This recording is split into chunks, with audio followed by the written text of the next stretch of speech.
বৈশিষ্ট্য আল্লাহ তাআলা উল্লেখ করেছেন। কথা বলেন, কয়টা বৈশিষ্ট্য? জাহান্নামীদের ভিতরে 2 বৈশিষ্ট্য, জান্নাতীদের ভিতরে কয় বৈশিষ্ট্য? 2 বৈশিষ্ট্য। এটা শুধু প্যান্ডেলের মধ্যে যারা পুরুষ যুবক ভাইরা আছেন তাদের জন্য, নাকি পর্দার আড়ালে মা বোন যারা আছেন তাদের জন্য? সবার জন্য। কথা বলেন, কার জন্য? সবার জন্য। আমার ভাইয়েরা, আমার বন্ধুরা, আল্লাহ তাআলা সেই 2 বৈশিষ্ট্যকে উল্লেখ করেছেন।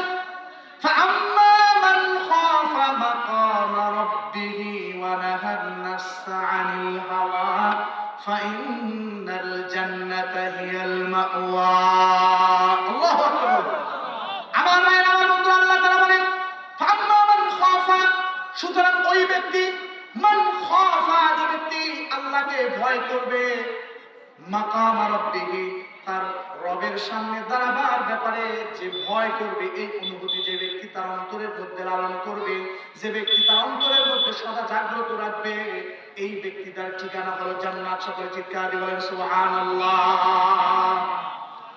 অন্তরের মধ্যে সদা এই ভয় জাগ্রত রাখবে যে আমাকে রব্বে কারীমের সামনে দাঁড়াতে হবে। কথা বলেন, কার সামনে দাঁড়াতে হবে? আরো জোরে বলেন, কার সামনে দাঁড়াতে হবে? রব্বে কারীমের সামনে দাঁড়াতে হবে। এই ভয় দিলের মধ্যে যদি কোনো ব্যক্তির থাকে, তাহলে ওই মানুষটার দ্বারায় আল্লাহ তাআলার নাফরমানি করা, আল্লাহ তাআলা সন্তুষ্ট হয়, এই জাতীয় কাজের মধ্যে তাকে কখনোই পাওয়া যাবে না। পাওয়া যাবে? আল্লাহ তাআলার ভয় যদি, আল্লাহ তাআলার সামনে দাঁড়াবার ভয় যদি কোনো ব্যক্তির অন্তরের মধ্যে থাকে, কোন মা বোনের অন্তরের মধ্যে থাকে, কোন যুবকের অন্তরের মধ্যে থাকে, কোন মানুষের অন্তরের মধ্যে থাকে, তাহলে ওই মানুষটার দ্বারায় আর যাই হোক আল্লাহর নাফরমানিতে লিপ্ত হওয়া কখনোই সম্ভব নয়। সম্ভব? আরো জোরে বলেন, সম্ভব? সুতরাং বোঝা গেল যে ব্যক্তির অন্তরের মধ্যে আল্লাহর ভয় আছে, সে কোনোদিন ওলামায়ে কেরামের বিরুদ্ধাচরণ করতে পারে না। যার অন্তরের মধ্যে আল্লাহর ভয় আছে সে কোনোদিন নামাজ পড়তে পারে না। যার অন্তরের মধ্যে আল্লাহ তাআলার ভয় আছে সে কোনোদিন সুদ ঘুষ এগুলোর মধ্যে কখনোই লিপ্ত হতে পারে না। এখন দেখবেন যদি কোনো ব্যক্তি সুদ খায়, তাহলে বুঝবেন তার অন্তরের মধ্যে রব্বে কারীমের সামনে দাঁড়াবার ভয় নাই। নামাজ পড়ে না, তাহলে বুঝবেন যে তার অন্তরের মধ্যে রব্বে কারীমের সামনে দাঁড়াতে হবে, এই অনুভূতি তার অন্তরের মধ্যে নাই। কথা বলেন, এই অনুভূতি নাই। আমার ভাইয়ের, আমার বন্ধুরা, প্রত্যেকটা বিষয়ে হিসাব হবে। রব্বে কারীমের কাছে হিসাব দিতে হবে। হিসাব দেওয়া ছাড়া কোনো একজন ব্যক্তি সামনের দিকে এক পা অগ্রসর হতে পারবে না। সে যত বড় পাওয়ারফুল ব্যক্তি হোক না কেন, যত বড় ক্ষমতাবান হোক না কেন, যত বড় বুজুর্গ হোক না কেন, আর বেজির্গ হোক না কেন, যে যত বড় হোক না কেন, রব্বে কারীমের সামনে জবাব দেওয়া ব্যতীত এরকম ভাবে এক পাও সামনের দিকে অগ্রসর হতে পারবে না। কথা বলেন, ঠিক না বেঠে?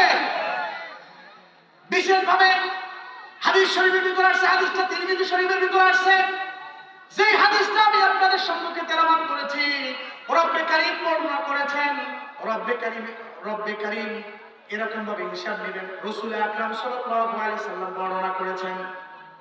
রাসূল আকরাম সাল্লাল্লাহু আলাইহি সাল্লাম বর্ণনা করেন, লা তাজুলু কদামা ইবনি আদম মিন ইনদি রাব্বিহি, কোন একজন বনি আদম সামনের দিকে অগ্রসর হতে পারবে না যতক্ষণ পর্যন্ত না তাকে 5টা প্রশ্ন করা হয়। এই 5 প্রশ্নের জবাব দেবে, তারপর অগ্রসর হবে। এর আগে কাউকে অগ্রসর হতে দেওয়া যাবে না, অগ্রসর হতে দেওয়া হবে না। সেই 5টা প্রশ্ন কি? সেই 5টা প্রশ্নের মধ্যে থেকে প্রথম নাম্বার প্রশ্ন করা হবে আন উমরিহি, জীবন সম্পর্কে জিজ্ঞাসা করা হবে। আল্লাহ তাআলা জিজ্ঞাসা করবেন, যাকে 50 বছর জীবন আল্লাহ তাআলা দিয়েছেন, হায়াত দিয়েছেন, আল্লাহ জিজ্ঞাসা করবেন, বান্দা দুনিয়ার মধ্যে তুমি গেছো, যাওয়ার পর তোমাকে আমি 50 বছর হায়াত দিয়েছিলাম, বান্দা তুমি আমার কাছে জবাব দাও, এই 50 বছর হায়াতে জিন্দেগি পায়া, জীবন পায়া, হায়াত পেয়ে তুমি এরকম ভাবে আমার গোলামি করছো কয় বছর, আর নফসের গোলামি করছো কয় বছর, নাকি তাগুতের গোলামি করছো, শয়তানের গোলামি করছো, নাকি নিজের খেয়াল খুশির গোলামি করছো? বান্দা আমার কাছে জবাব দাও, আমার কাছে জবাব দেওয়া ব্যতীত তুমি সামনের দিকে এক পা অগ্রসর হতে পারবা না। প্রশ্নটা সহজ না কঠিন? আল্লাহ তাআলা তো জান্নাতে মানুষের গুণাগুণ বয়ান করছেন। ওই জায়গার মধ্যে দুই বৈশিষ্ট্যের মধ্যে প্রথম নাম্বার বৈশিষ্ট্যটা কি বর্ণনা করছেন? ফাআম্মা মান খাফা মাকামা রাব্বিহি ওয়া নাহান নাফসা আনিল হাওয়া। রব্বে কারীমের সামনে দাঁড়িয়ে জবাব দিতে হবে। জবাব দেওয়ার মানসিকতা যদি কোনো ব্যক্তি দিলের মধ্যে জাগ্রত রাখে, এটা হলো জান্নাতি মানুষের প্রথম নাম্বার বৈশিষ্ট্য।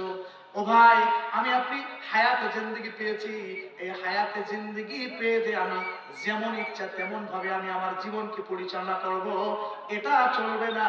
আমাকে আপনাকে কিন্তু রব্বে কারীমের সামনে দাঁড়িয়ে আমাকে আপনাকে কিন্তু জবাব দিতে হবে। আমার ভাই, আমার বন্ধুরা, 5টা প্রশ্নের মধ্যে থেকে প্রথম নাম্বার প্রশ্নই হবে জীবন সম্পর্কে। যাকে আল্লাহ তাআলা 60 বছর হায়াত দান করেছেন তাকে জিজ্ঞাসা করবেন, বান্দা তোমাকে আমি 60 বছর হায়াত দিয়েছিলাম, তুমি বলো এই 60 বছর হায়াতের মধ্যে তুমি আমার গোলামি করছো নাকি তাগুতের গোলামি করছো? আমার কাছে বয়ান করো। নফসের গোলামি করছো না কার গোলামি করছো? আমার কাছে বলো। যাকে 70 বছর হায়াত দান করছেন তাকে ওই 70 বছর সম্পর্কে জিজ্ঞাসা করা হবে। যাকে 80 বছর হায়াত দিয়েছেন তাকে কিন্তু 80 বছর সম্পর্কে জিজ্ঞাসা করা হবে। প্রশ্নটা সহজ না কঠিন? আরো জোরে বলেন, সহজ না কঠিন? হেলায় খেলায় আপনি যদি আপনার জীবনের মূল্যবান সময়গুলোকে পার করে দেন, অবহেলা করে উদাসীনতায় যদি আপনি আপনার জীবনের মূল্যবান সময়গুলোকে নষ্ট করেন, খুব চিন্তা করেন, খুব খেয়াল করেন, মৃত্যুবরণ করার পর যখন আপনি রব্বে কারীমের সামনে যাবেন, রব্বে কারীমের সামনে কিন্তু জবাব দিতে পারবেন না। 60 বছর 70 বছর জীবনের মূল্যবান সময়গুলো পার করেছে, কালের গর্ভে হারিয়ে গেছে, চার দোকানের মধ্যে বসে জলিল বিড়ি আর লাঙল বিড়ি খায়। নামাজের সময় ডাকলে কি বলে? আরে যা যা, তোর নামাজ তুই পড়, তোর চেয়ে মোর ঈমান ভালো আছে, মুই নামাজ পড়ে যাওয়া না। এরকম বুড়া মানুষ আছে না নাই? এরকম মুরব্বী আছে না নাই? জীবনের থেকে 20 বছর 22 বছর চলে গেছে, এরকম যুবক আছে। আল্লাহর কথা একবারও স্মরণ করে না, জীবনের কথাও স্মরণ করে না। আজ রব্বে কারীমের কাছে জবাব দিতে হবে। আজকের এই মাহফিল থেকে আমরা আমাদের জীবনকে যেমন তেমন ভাবে পরিচালনা করে এরকম ভাবে গুনার দিকে নিজের জীবনকে ঠেলে দেব না। আমার ভাইয়েরা, আমার বন্ধুরা, যে 5টা প্রশ্ন হবে, 5টা প্রশ্নের মধ্যে থেকে দ্বিতীয় নম্বর প্রশ্ন করা হবে। দ্বিতীয় নম্বর প্রশ্নটা করা হবে আন শাবাবিহি, তোমার যৌবন সম্পর্কে। আল্লাহ বলবেন, বান্দা তোমাকে যে আমি যৌবন কালটা দান করেছিলাম, জীবনের মধ্যে থেকে সবচেয়ে সোনালী এবং সবথেকে দামি সময় যেটা হচ্ছে সেটার নাম হচ্ছে যৌবনকাল। এই যৌবনকালটা বান্দা তুমি কোন কাজে ব্যয় করছো? তুমি আমার কাছে জবাব দাও। আমার কাছে জবাব দেবে তো তুমি সামনের দিকে অগ্রসর হতে পারবে না। সেদিন ওই সমস্ত যুবক যারা আল্লাহর নাফরমানিতে নিজের জীবনকে নষ্ট করে দিচ্ছে, আল্লাহর অসন্তুষ্ট হয়, আল্লাহ এ জাতীয় কর্মকাণ্ডের মধ্যে নিজের জীবনকে নষ্ট করে দিচ্ছে, রব্বে কারীমের সামনে জবাব দিতে পারবে না। আমাদের সমাজের মধ্যে একটা নিয়ম প্রচলন জারি হয়ে গেছে, সেটা কি? যে যৌবনকালে যেমন ইচ্ছা তেমন চলা যায়, যৌবনকালে যেমন ইচ্ছা তেমন ভাবে তেমনি ভাবে নিজের জীবনকে পরিচালনা করা যায়। মরার আগে আগে একটা চিল্লা দিয়া, মরার আগে আগে অথবা একটা হজ করিয়া উমরা করার মাধ্যমে একদম ভালো হয়ে যাব, এর আগে এরকম ভাবে যত প্রকার আকাম কুকাম আছে সবগুলো করা যায়। এরকম মানসিকতা আমাদের সমাজের মধ্যে দেখা যায়, অনেক যুবকের মধ্যে বিরাজ করে। কথা বলেন ঠিক কিনা? আরো জোরে বলেন ঠিক কিনা? যৌবনকালটা অত্যন্ত দামি সময়। এই সময়টাকে যারা উদাসীনতায়, অবহেলায় এবং আল্লাহর নাফরমানিতে কাটাবে, আল্লাহ পাক রব্বুল আলামিনের দরবারে কিন্তু কোনো প্রকার জবাব দিতে পারবে না। যারা যৌবনকালটাকে মোবাইলের পিছনে ব্যয় করে, ফ্রি ফায়ার খেলে, পাবজি খেলিয়া, বিভিন্ন প্রকার গেম খেলার মাধ্যমে, ইউটিউব আর ফেসবুক দেখার মাধ্যমে জীবনের মূল্যবান সময়গুলোকে নষ্ট করছে, রব্বে কারীমের দরবারে কিন্তু তারা কোনো প্রকার জবাব দিতে পারবে না। কথা বলতে পারবে? এই যুব সমাজ ধ্বংসের যে সমস্ত কারণ রয়েছে তার মধ্যে অন্যতম একটা হচ্ছে মোবাইল। কথা বলেন কি? এই মোবাইলের কারণে কত যুবক যে ধ্বংস হয়েছে, কত পরিবার যে নিঃস্ব হয়েছে, এটা হিসাব মানে গণনা করে শেষ করা যাবে না। লেখাপড়া ধ্বংস হয়েছে। এত বুঝায় বাবা মা মুরব্বীরা, এই পথ থেকে ফেরাবার জন্য কত চেষ্টা করে, তারপরও এই মোবাইল থেকে, এই মোবাইলের আসক্তি থেকে সে কি করে না, ফিরিয়ে আসে না। মোবাইল ভাই আমরাও চালাই, কিন্তু আমাদেরকে মোবাইল চালায় না। তোমাকেও ঠিক এমন হতে হবে যে মোবাইল তুমি চালাও, মোবাইল যেন তোমাকে না চালায়। কথা বলেন ঠিক না ঠিক? মোবাইল যদি তোমাকে চালায় তাহলে এই মোবাইল তোমাকে ধ্বংসের দিকে নিয়ে যাবে, আর মোবাইল যদি তুমি চালাও তাহলে বোঝা যাবে যে এই মোবাইল দিয়ে তুমি ফায়দা হাসিল করতে পারবে, এই মোবাইল দিয়েও তুমি উপকৃত হতে পারবে।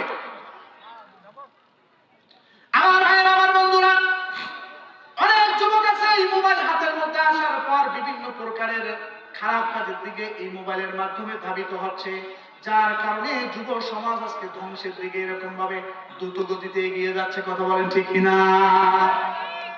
মোবাইলের ভিতর ক্যাসিনো খেলে। কথা বলেন কি খেলে? জুয়া। জুয়া নতুন ভার্সন, এটা হলো ক্যাসিনো।